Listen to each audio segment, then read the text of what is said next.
like we're about ready to start. I'd like to just welcome all of you, first of all, and thank you for being here, for joining us. We are thrilled to bring you this talk and reading um, for the anthology Breaking into Blossom, which is right here. Um, as a special thank you as well, everyone watching the video can get 15% off any TRP title through our distributor. We'll be dropping that link in the chat and the coupon code in the chat. 15% off any TRP titles through April 23rd. So most of the rest of this month. Um, I got to start by thanking TRP editorial fellow Elijah Keith, who is controlling the video and audio and technical side of things, and to TRP operations manager Charlie Tobin, who did all the heavy lifting on this anthology and this event and on everything. So thank you guys. How it's going to work is we'll start with a short discussion with the editors, Luke Hankins and Nomi Stone. And then some of the contributors are here to read their poems from the anthology. So I'm very excited to hear that. A unique opportunity to hear the poems from the book. So let's just start by introducing our editors.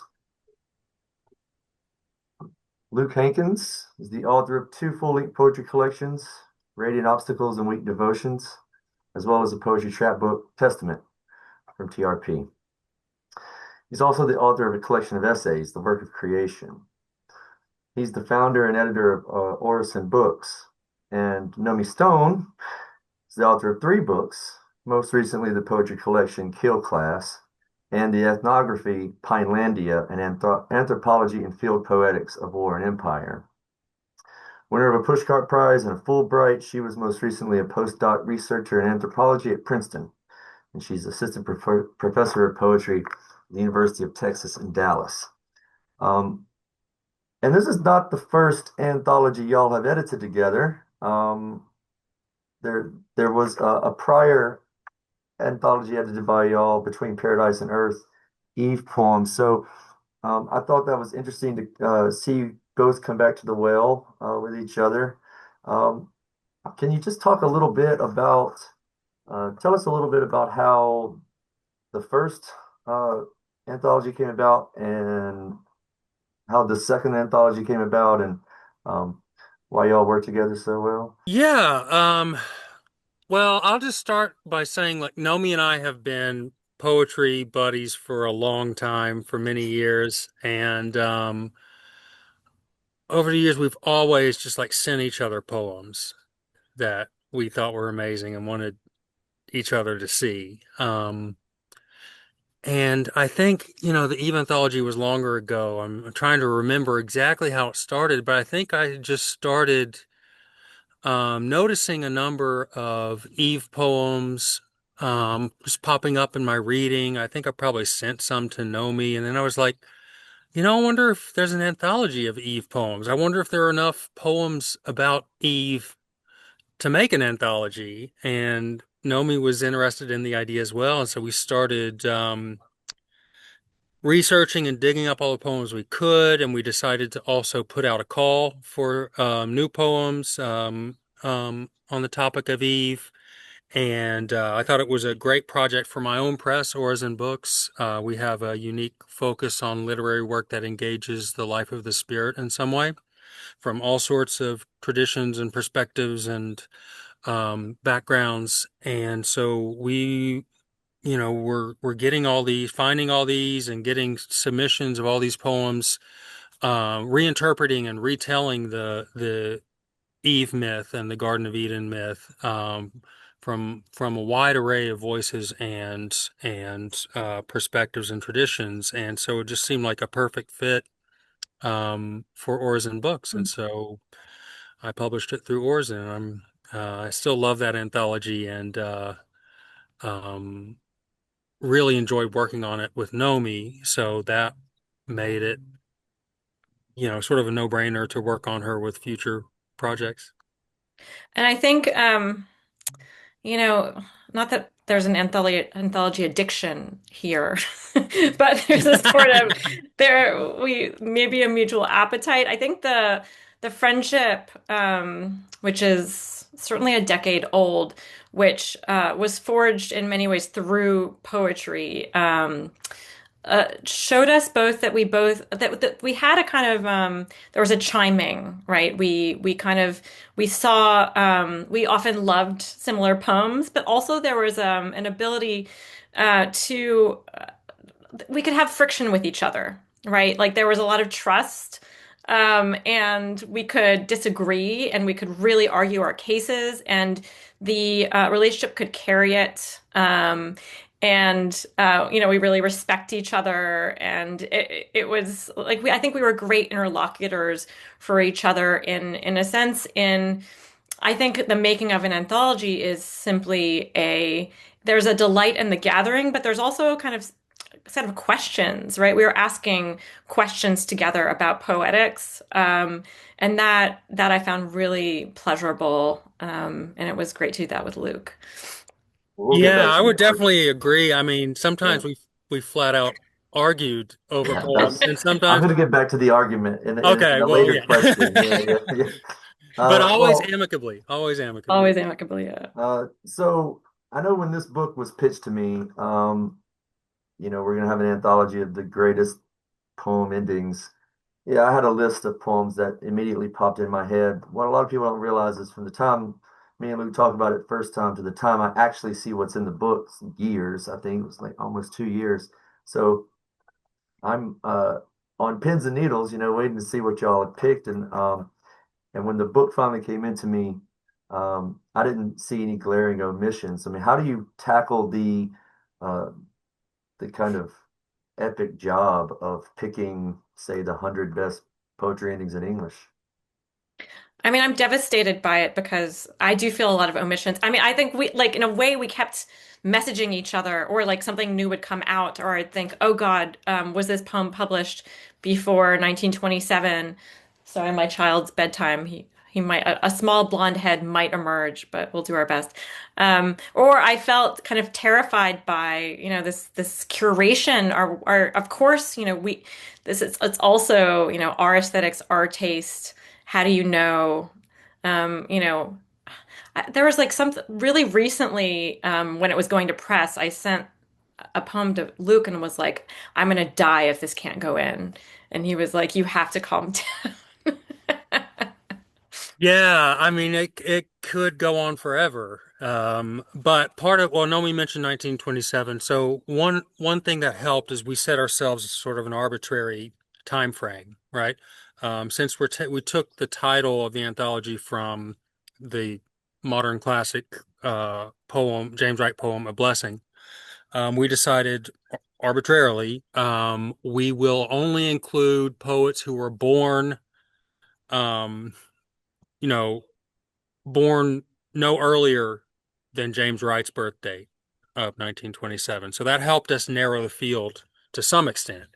But then how you narrow from there is very difficult. And we all, it took us many years. I mean, Jay mentioned the 2 years after our proposal. We had already been working on it, though, for probably a year and a half or 2 years before that.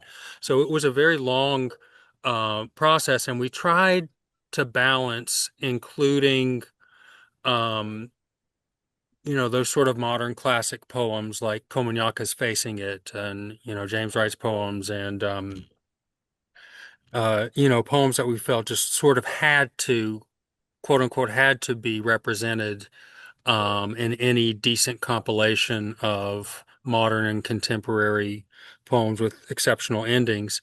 But we also tried to balance that with um, much more recent poems and even poets people might not have heard of. So we tried to be eclectic in that sense while still honoring the ever shifting canon of what is considered modern poetry. So something I don't think I've ever seen in an anthology, I can't remember seeing it, is the editors actually having a conversation in the introduction about the anthology and kind of arguing a little bit. Uh, you could definitely see that friendly 10 years of talking about poems. Uh, I thought that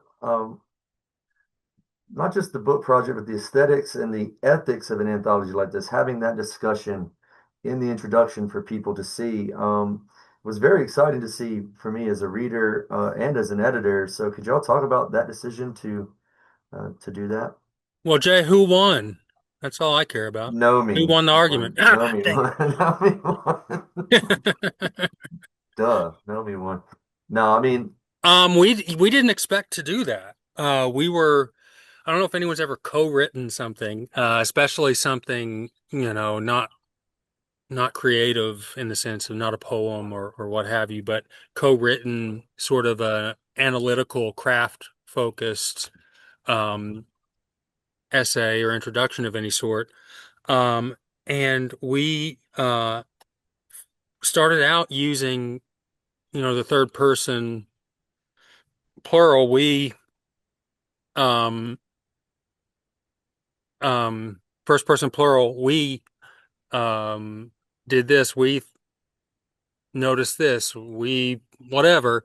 But then we got to a point when we were talking about sort of the poetic epiphany, the sort of tradition of the poetic epiphany, specifically in modern American poetry.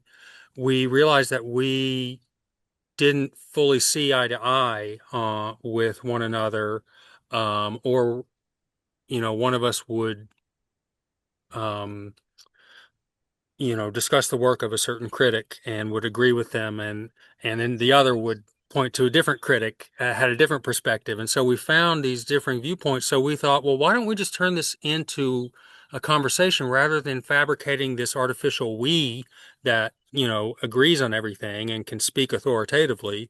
Let's be honest about our subjectivity. Yeah, and I was nervous at first when the rift presented between us.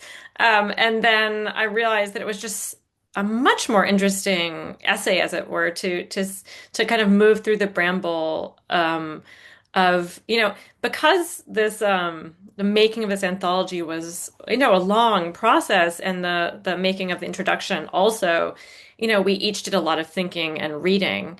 And, I think my hope is for my own thought to be in flux and to change. And so I was so honestly delighted that we were seeing it in different ways, and that we were each kind of hooking on to different thinkers. And I think that was maybe my favorite part of the whole thing. I mean, I think the combination of delight in the culling of the poems and friction in thinking hard about ethics and aesthetics and politics really in poetry, that was exciting.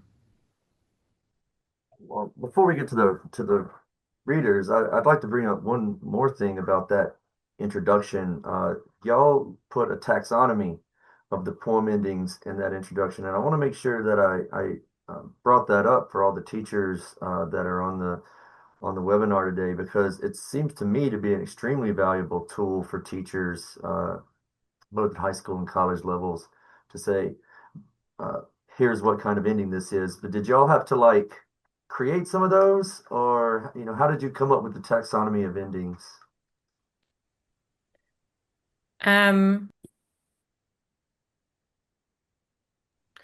Um, it was quite fun and playful. We had research assistants who did reading and helped us brainstorm. And um, yeah, I mean, I think trying to remember some of these categories that we had minted or seen elsewhere, right? Some of them we borrowed and attributed. Um, Yeah, there but were a yeah. handful that we found that other poets or critics had discussed, but the majority were devised by us with the help of, like Nomi said, our excellent research assistants, who also helped us find a lot of great critical articles that we ended up discussing in the introduction. Um, yeah, we really just looked at the poems that we had collected and we talked together about um, architecturally, formally, tonally, um, stylistically, rhetorically, what was happening um, with the various types of endings. And we tried to come up with a good, solid group of categories to describe those approaches to ending the poem. We are careful, though, in the introduction before the taxonomy to say that this is not intended to be exhaustive or complete. Um, it is a starting point for people to think with, and we invite people to devise their own descriptions of types of endings for the poems in the anthology and poems outside the anthology and for their own poems. And I also think that it's a taxonomy of endings, but actually it's in a sense a taxonomy of structures. Yeah. Because it's thinking about these sorts of movements, right? From beginning to end. How do you move through the poem, through a volta of some kind into, different ways of ending, right? Yeah, The it ending seems like is one of those something emergent, right, out of the structure of the poem. those of us that have, tried to teach poems to at any level always gets the question of how do you end it? How am I supposed to end this? What is a good ending? So it's something that I think we're thinking about it at all levels. At all levels that I was in school, I was thinking about what made a great ending. So for me, it was a real pleasure to read that part of the book. So I'm glad y'all included it. Thanks so Um, much, Jay. so what we're going to do is we are lucky enough to have seven of the contributors from this book here. They're going to read one of their poems from the anthology and then probably another one. So I will jump on and introduce each one, and then they'll read their poems, and I'll introduce the next one. And we're going to start off tonight with Keith Flynn. Keith Flynn is the author of 6 poetry collections, including The Skin of Meaning. He received the Palmanok Poetry Prize in the North Carolina Literary Fellowship. He is the founder and editor of Asheville Poetry Review and has served as the Gilbert Chapel Distinguished Poet for North Carolina. So please welcome Keith. All right. Well, the first poem I will do is um, from the anthology. It's called The Glory Facade, and it's primarily um, about the Sagrada de Familia. The Glory Facade, the poem that the enormous cathedral has been at this point um, um, in construction for over 120 years. Um, and as Gaudí, Antoni Gaudí is the basically Barcelona wouldn't, half of it, most interesting cultural places wouldn't exist without Gaudí. And so as a consequence, he says that his client doesn't have a time limit on when he should have his building finished. So at 120 years later, they're just about within, I think, 5 to 10 years of being finished for the whole place. Sagrada de Familia, you should look it up. It's one of the most unbelievable structures you'll ever see. Um, and This is called the Glory Facade. No one gets the life that they deserve. Eternity is not the endless passage of time uninterrupted. It is contained in a single moment where time has stopped, a frozen moat, a conversation with a stone. Each year, a column slowly tilting. God is the only architect, said Gaudi. I'm merely copy. He became a studious imitator of the tree, the river, the wind. Light builds everything. Strings of light torn from sheer blocks streamers inviting you to reconnect them. The tails of comets, the rocket's smoky trail mixed among vaporous clouds, mist off a boiling pot, the searching vines, restless rivulets. Gaudi was killed by a streetcar, seditiously moored to its tracks, unable to pass through him or follow his immense light. Buildings are made of music, rising with purpose, filling the air's geometry with forms. Cities should be built from the worship of nothing in particular and filled with the feelings of its people, the only mortar that can reinforce the beams. From this, I make my life a bell and hurl its chime across the expanse, and a gong of years develops, buttressed by nothing. The spool of that life is filled with temporary commotions, knowing this, that a human being in love with mystery is never finished.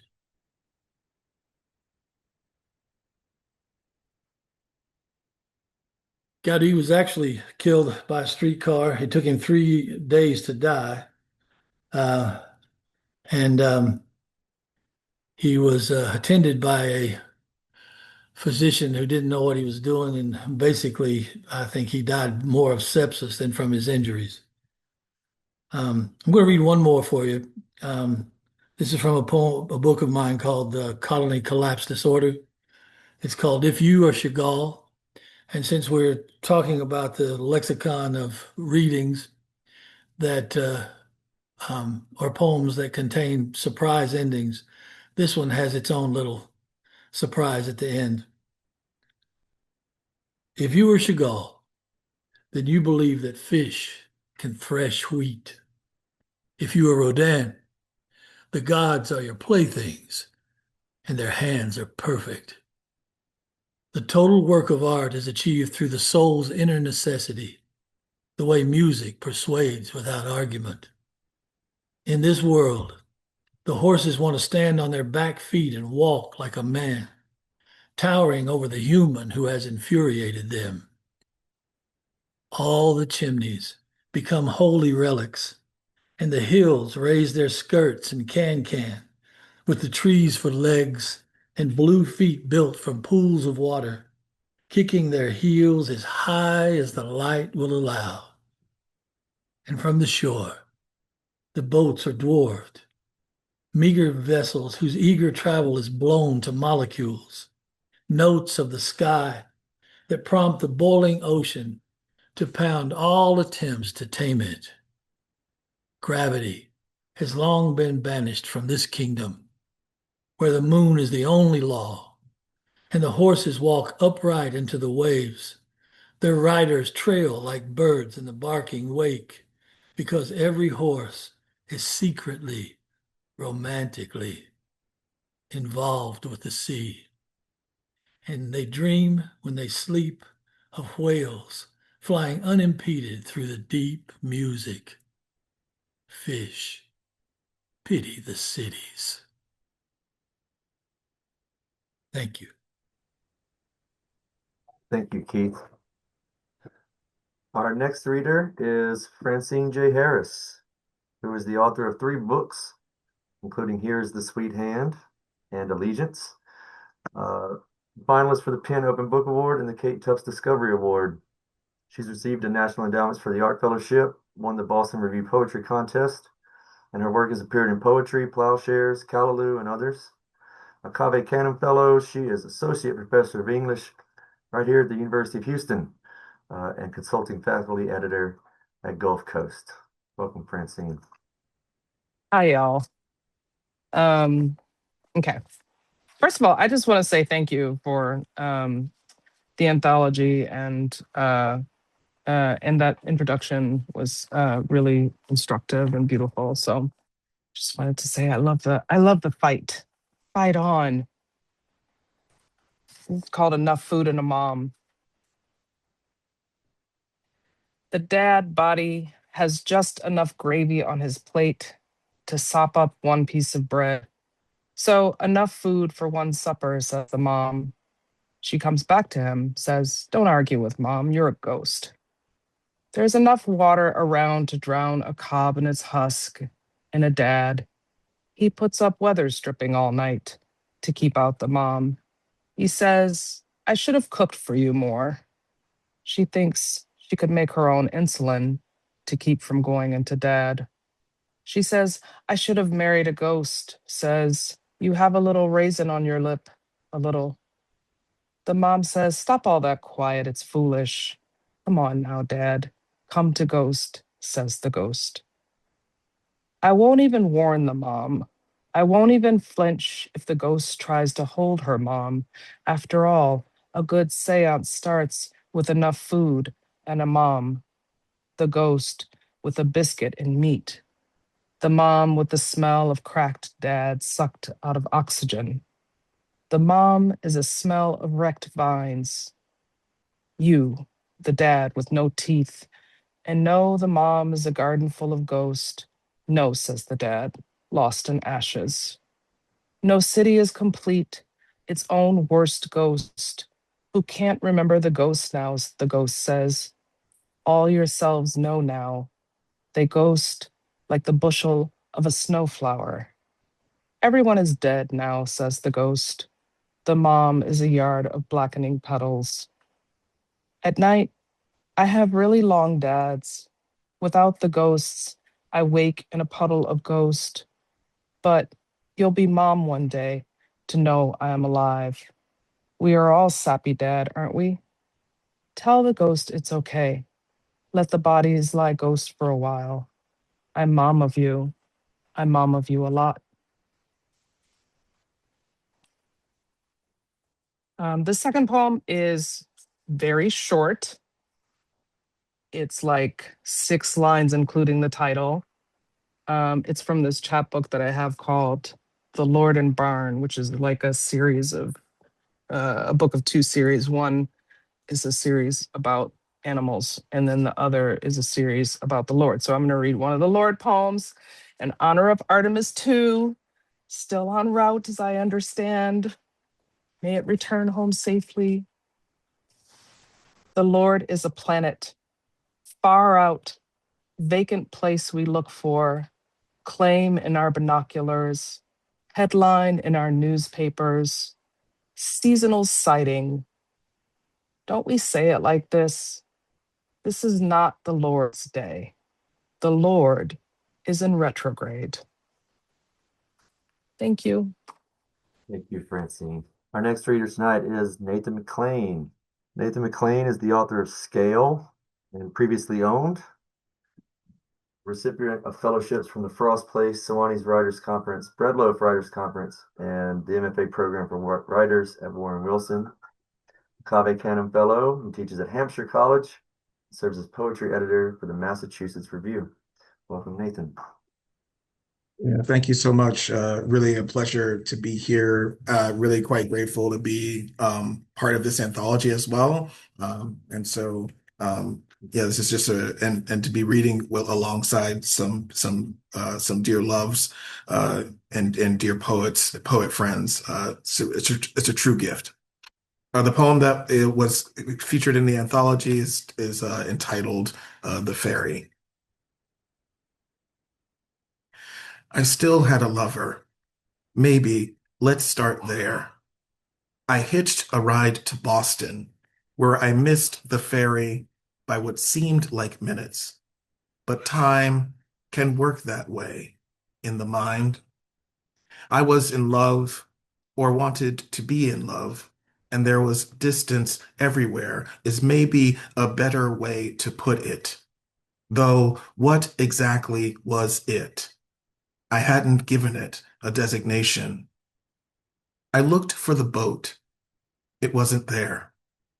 Only the dock, a few seagulls, a blue distance. If I was supposed to wave goodbye, I missed my chance, though what did I care? So in love with solitude, at least I was at the time. It seemed easy, being lonely. watching time lapse, that boat long dispatched. I'd missed it, yet there I was, waving like a fool in love, perhaps. At what? I couldn't tell. I wasn't there when the ferry left, remember?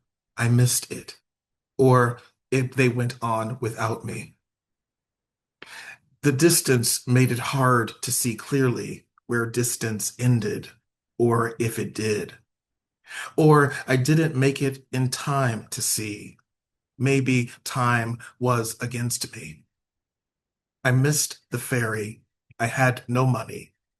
The ferryman said it was fine and smiled at me. Smiled.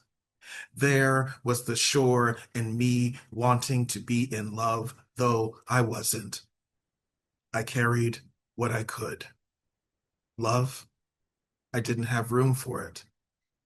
In the distance, I swore my solitude waved.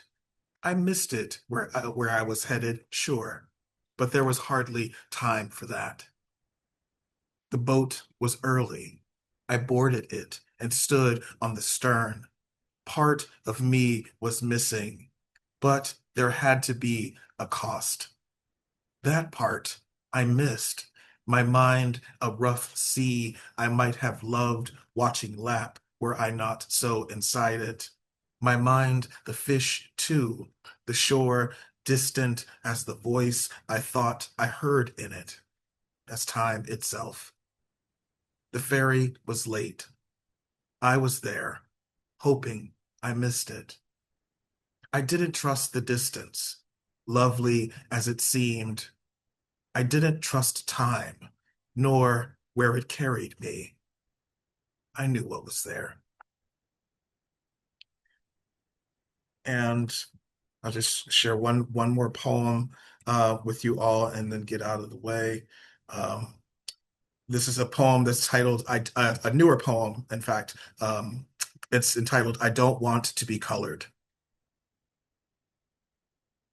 I don't want to be colored, he said, or heard himself say, but after having picked her up already, not seeing the crayon until she'd marked his cheek with the blunt thing, the crayon worked something like a chisel in a chunk of rock. I know you heard me chiseling away at what must have been lodged underneath, each stroke jagged and purple, curling into a spiral-like shape, a solid line coiled tight, though not quite circular, no part connected, mind you. Her mind made no such connections, you see, not yet.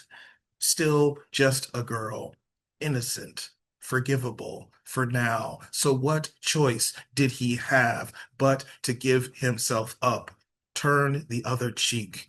What harm done anyhow? It looked, when shaded that way, a bit like acceptance or relief, didn't it? The crayon stripped of its wrapper and in her hand, fat as gladness. What choice did he have but to take that away? Thanks very much, everyone. Thank you, Nathan.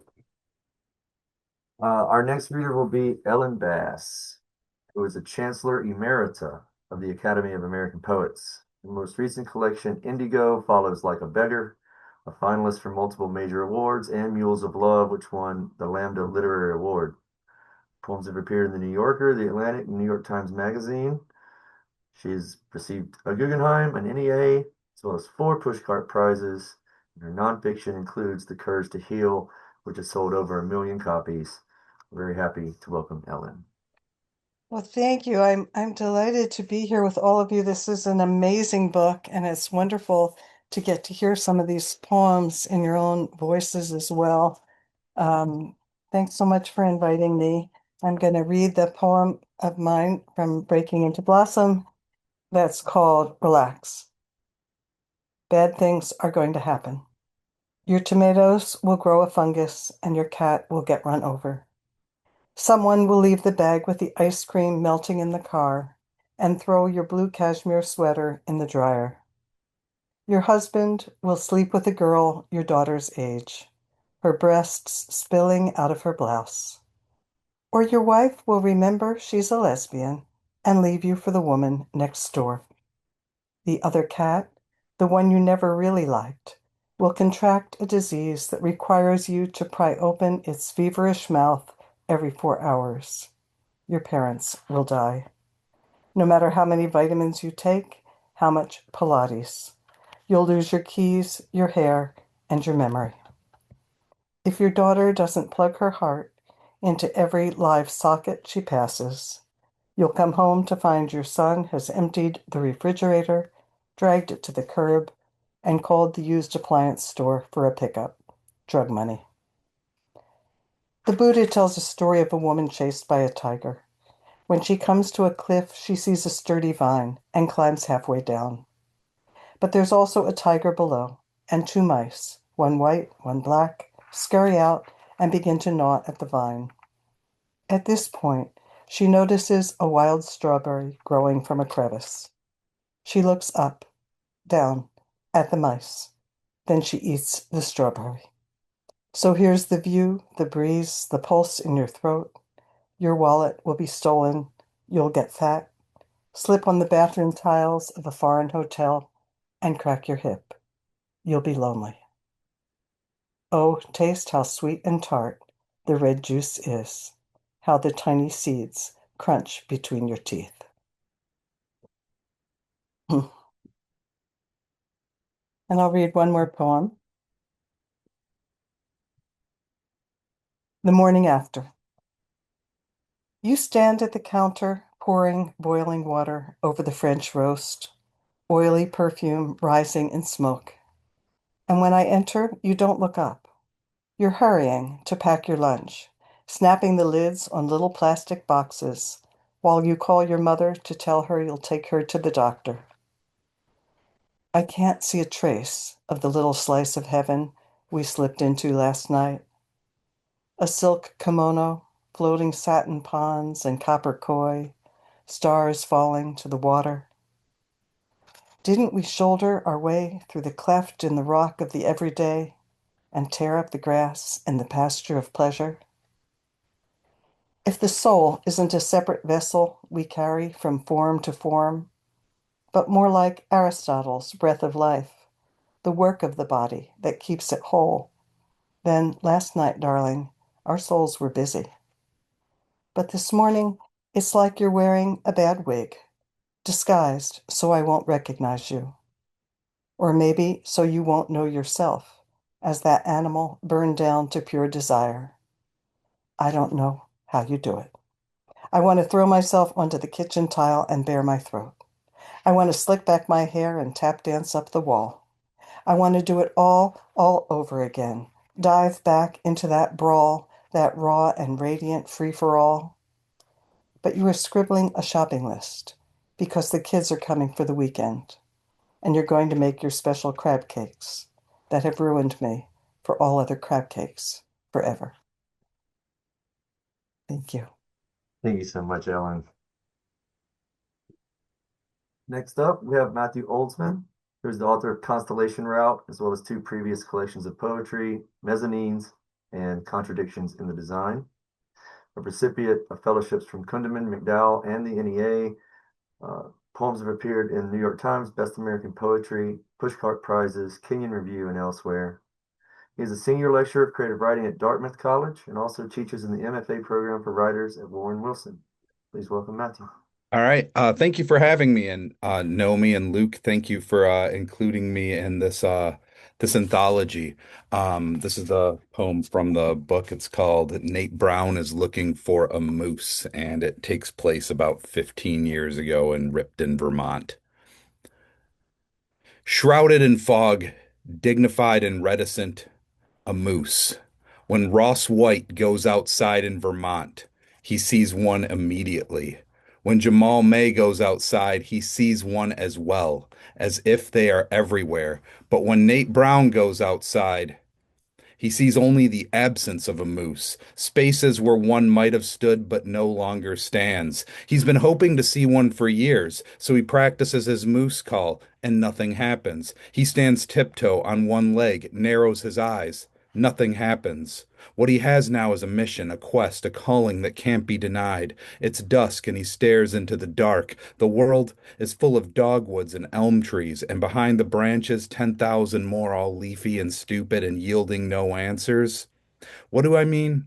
I mean, despite everything, we might search for something and never find it. When I was a teenager, several of my friends suddenly found God. I tried, but found only pocket lint and angst, the loser of some holy scavenger hunt, the last to cross the finish line, kneeling in church, whispering to heaven, Dude, where are you? What made it worse was everyone's conviction, the candles and prayer groups, the smugness of their repeating, well, you know, if you look behind you and see only one set of footprints. What makes Nate Brown's quest equally difficult is how our friend Chip Cheek leans back in his chair and says, Oh man, out here they grow as big as dinosaurs, and how Kellum Ayers' eyes fill with mist when she nods and says, Yes, they're almost magical.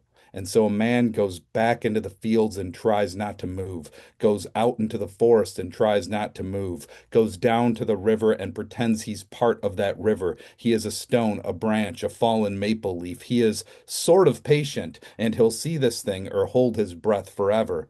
I think of myself as a teenager and how I'm no different now. At home, my wife has this numbness, a weakness that spreads through her body, and no doctors can figure it out. When she sleeps, I'm afraid of everything, and I pray into her hair like I'm young again, on my knees in a church in search of an answer. Sometimes I go outside, and the dark is so prodigious, the way it remedies everything by covering everything. I like thinking of how my friend stares down this same darkness as if it will offer the index to some temporal secret. What we're looking for are miracles.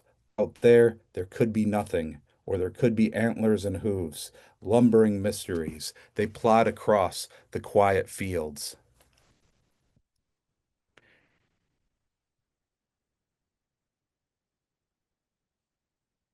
And I'll read when Luke suggested reading another poem, I was like I had a minor crisis because there's a lot of pressure for like trying to pick a poem to for a reading that is poems with extraordinary endings. And so I was like, what poems do have that will fit this theme? And I was like looking over the taxonomy of different endings, and I was like, eventually I just gave up, and this is a poem that has an ending. So this is an epithalamium that refuses to ignore the possibility of a zombie apocalypse. Let's be honest. What each of us wants is to never get eaten by zombies, and the shotgun-shaped truth of the matter is we're less likely to be ravaged by the ravenous appetites of the dead if someone just loves us. We each need a partner posted on the roof, someone with a crossbow watching the high cornfields for signs of movement. There needs to be someone willing to brave the basement during the power outage, someone to descend the midnight staircase to repair the generator. We need a reserve supply of bandages, fragmentation grenades, and flamethrowers, just in case the whole grid goes down. I'm afraid of dying alone. And I imagine I'm not alone in this fear. Those of us who've known sorrow know the world is populated by those who will respond to our outstretched arms by eating those outstretched arms. The God honest miracle we celebrate today is these gentle and soon to be betrothed friends of ours have found in each other a companion willing to declare in public, I promise to never eat your extremities, kidneys, or brains. And furthermore, I vow to protect you from those who would. We call this commitment marriage, and there is no greater honor than to say, even when humanity withers around us, I will guard the humanity that stirs, restless and delicate like a fawn in a field of trillium in you. If the lights of the city go dark, if the highway falls silent, if every radio fills with static, if you are surrounded by a flesh-eating foulness and running low on ammo, I will love you like an unmarked helicopter flying in from the horizon. I will hover over you, and with my machine gunners struggling to hold the danger back, I will lower the rope ladder to meet you. Thank you. Thank you, Matthew. Our next reader is José Antonio Rodríguez, who is the author of several poetry collections, including The Day's Hard Edge and The Shallow End of Sleep, which won the Bob Bush Memorial Award. His work has been shortlisted for PEN America, Los Angeles Literary Award, Lambda Literary Award, International Latino Book Award, and Forward Indies. His poems have appeared in The New Yorker, The Atlantic, and he has received the Discovery Award from the Writers League of Texas and the Allen Ginsberg Poetry Award. Jose teaches at the University of Texas, Rio Grande Valley. Welcome, Jose. Thank you. Thank you all. It's wonderful to be here, and wonderful to see my work in this anthology, which is just really incredible. And wonderful to listen to you all read your amazing work. Strong emotions tonight. So the first poem I'll read is from my latest poetry collection called The Day's Hard Edge, and the poem is called Tender. Thinking of how much my father loved flowering plants, and how much my mother still does, and of how unfathomably hard it must have been to clothe and feed 10 children, with the most meager of salaries for tending to citrus orchards, for shoveling and irrigating and shoveling again. How he groaned when I removed his work boots at day's end, an exhaustion deeper than any well. Mom says his boss was a jerk, nothing ever good enough. After everything, that empathy of her for him, who'd never listened to her pleas because the priest said, all the children God will allow. The priest, who never saw her afternoons slumped by the kitchen table, a blank stare into somewhere my voice could never reach. Nothing to do but walk away. I swear this is not about the unwanted child, or what a therapist called embodiment of the violation, but about the strength and will to cradle the plants outside, the pruning, the watering, the sheltering, and found tarps and twine against the coldest nights. To lean into the day's hard edge and still find that reserve of tenderness for the bougainvillea, the hibiscus, the blue morning. And I'll read now the poem from this just beautiful anthology, which I'm pretty sure I'm gonna use in at least one of my classes. Men's Sexual Trauma Support Group. It's less about talking and more about the physical response, the facilitator said. We sat in a circle on fold-out chairs and looked at the shuffling feet, imagined trusting someone else with one's body. What would that be like? The question I may have read in their glances. Hard to say, busy as I was recalling hugging a friend after the long absence, or lifting the weighted bar off my chest at the gym, while my spotter traced its rise. So that was part of the good feeling. His body telling mine, I will not hurt you, nor let you be hurt. Here, now. Hypervigilance, said the facilitator, comes after the freeze response, no longer necessary and yet persistent. I think I've gone through life observing it rather than living it, I said almost at hour's end. Wow, someone responded. I never had the words. And I didn't have the nerve to say that I'd made it my mission to find all the words, to fill every room with them, let them fall over us, the faithful and the faithless, like balloons, like confetti, like glitter, landing with the gentlest touch. Thank you. Thank you, Jose. And our last contributor to read tonight is Ross White, who I just found out saw a moose at Breadloaf, apparently. Ross is the director of Bull City Press, a very, very fine publishing house. He teaches at the University of North Carolina at Chapel Hill. His poems have appeared or are forthcoming in American Poetry Review, New England Review, Plowshares, Poetry Daily, Tin House, and the Southern Review. And with Mathew Olzmann, he edited Another and Another, an anthology from the Grind daily writing series. Please welcome Ross. Thanks, Jay. And Luke, Nomi, thank you so much for putting this anthology together. I couldn't be happier to be a part of it and to be here tonight with some of my favorite poets in the world, and with all these moose. This is the poem from the anthology. Qua nocent saepe docent. My bow legs crossed, I sat before someone I thought the great teacher. His whole body a fist, he said, pain is the great teacher. As sun rejects moon, as water rejects fire, one must reject a notion first if one is ever to embrace it. The flower of denial, perhaps, the great teacher? I wandered the museums of terracotta soldiers and the mansions of silence. I asked the Ronin where I might find the great teacher. I sent my dream self to the rounded hovels at the edge of imagination. I asked all the creatures in the dreaming where I might find the great teacher. I learned to see the world through the eye of a needle, to shape sticks, to sing morning songs. I thought myself the envy of the great teacher. But stone grew around my feet and held me fast as I became stone. Then I believed for some years that humility was the great teacher. In autumn evening, the outline of a woman broke the purple horizon.